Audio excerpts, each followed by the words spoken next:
Hello, I'm Jim Lampley, and welcome now to 24/7 Overtime here on HBO.com. A chance for you 24/7 fanatics to continue hashing through the themes of the show with the two stars of these 4 episodes you saw of 24/7, Freddie Roach, the trainer of Manny Pacquiao, and Floyd Mayweather, trainer of Ricky Hatton. Floyd, you like to talk, but have you ever done as much talking to promote a boxing match in your entire career as you've done in this past month to promote this fight with Manny Pacquiao? I would say no. I would say no.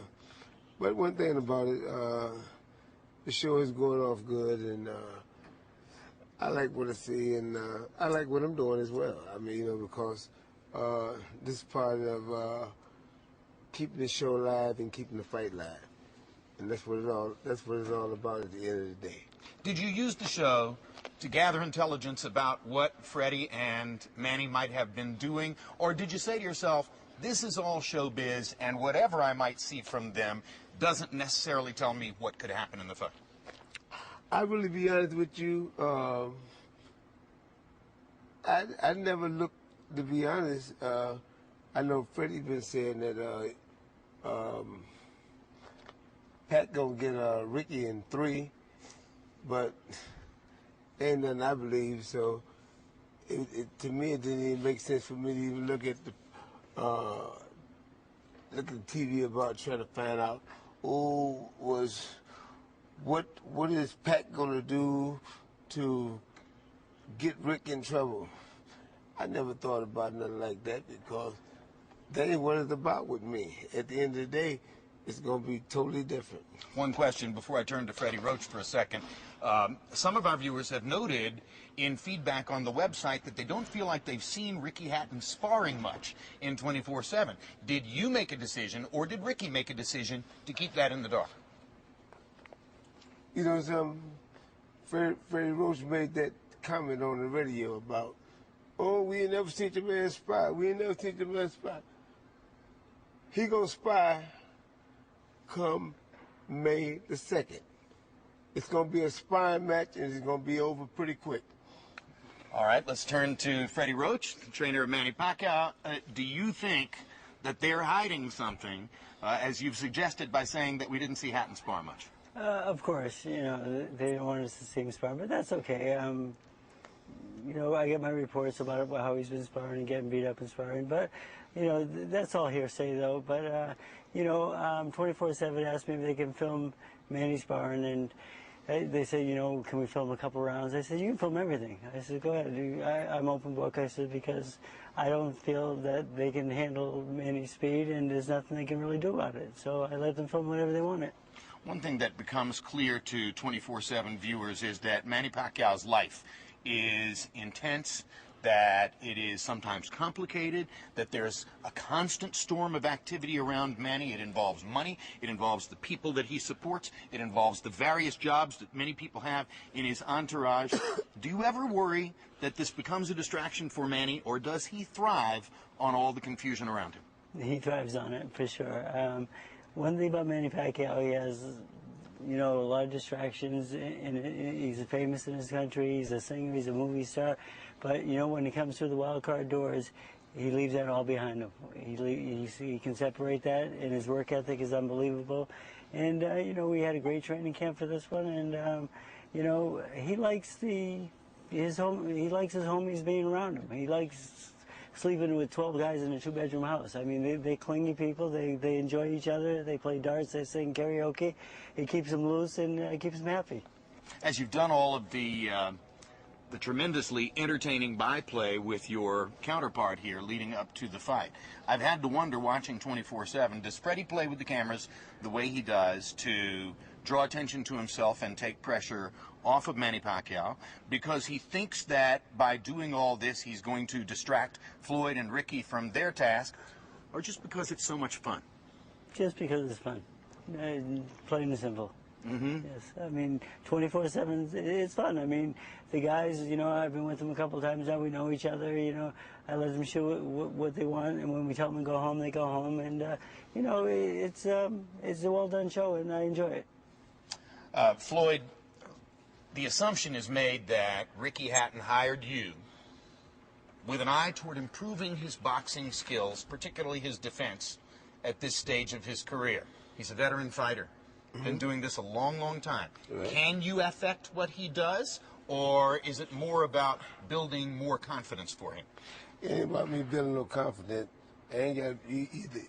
If you're a man, you either got confidence or you don't. I'm not trying to build no confidence. As you can see, when Ricky Hatton fought Paulie Malignaggi, just that one particular fight, you saw a difference there. You're going to see a much greater difference in this particular fight. I'm going to show you just what I'm talking about. And Fred will know just what I'm talking about. You trained Oscar De La Hoya. Are they misleading themselves in believing that Manny proved something against Oscar De La Hoya? Manny, look here. It's a good thing for Manny what he did. He beat an old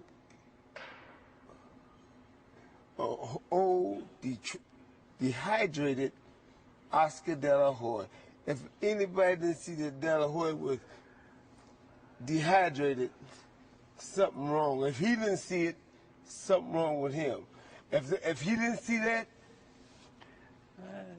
wait a minute, it's a true story, Freddie. That you know that I haven't forgotten more than you're gonna ever learn. So you know what time it is. Freddie, did Ricky hire Floyd to change his boxing style or to create a narrative for getting a rematch with Floyd's son if he wins the fight over your fighter? Getting a rematch for sure. I mean, let's face it, he's not going to change at the stage of his career. And, you know, I'm sure Floyd's a good trainer and try to teach him how to box a little bit more. But once he gets hit, he'll go back to what he does best and what he's done for his last 50 pro fights. When the fight is over, do you two guys go back to being friends, or does this dialogue continue? We've never been friends. We've never been friends. We've never been friends. We've known each other a long time. He disrespects me for every day. He calls me cockroach, stuff like that. Why would I be his friend? What is it? See? He's so disrespectful. It's all, you know. Fred, look at, let me tell you something. Go ahead. Let me tell you something. As you can see, you know, as you can see, it is nothing, man, to really stab you in your back or anything like that, man. Look at this. I'm having fun with this, friend. Look, man, you're selling the fight. That's what you're doing. No, the thing is, you think it's the Floyd show. It's not. It's the Ricky Hatton Pacquiao show. Well, it can be Ricky. All I hear is me, me, me. I says, well, give your fighter some credit. Show me your muscles. Like on 24. And one thing about the Oscar fight. You can't do anything about that because you ain't got none. Before we fought Oscar, everyone said we're going to lose. And then we win the fight, so everyone says, oh, he must be washed up. Give me a break. Pacquiao beats Oscar any day of the week. If he had you in the corner or anyone in the corner, we kick his ass. BS. No. If Oscar was to fight right today and choose to fight, he going to weigh in like he's supposed to. He ain't going to weigh in no more than 147 pounds, and he going to do what he got to do after the fight. It's easy to say, but why didn't he hire you? He fired you for me. He fired you for me. Because, you know why? Because I'm better than you. Because he wasn't going to pay. He paid you less than I asked him for.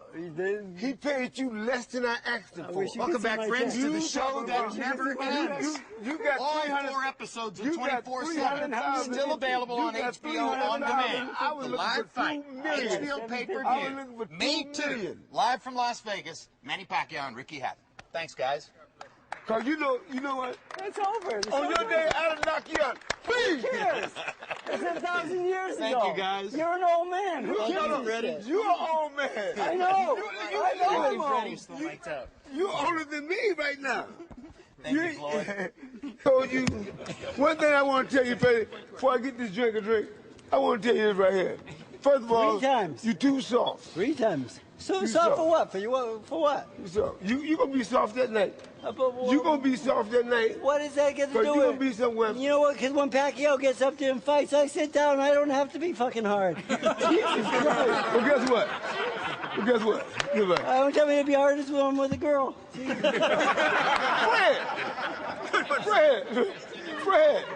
Fred. Fred, when you gonna get hurt? What?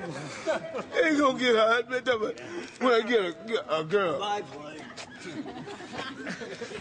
See you later, Freddie. Yeah. The jokester.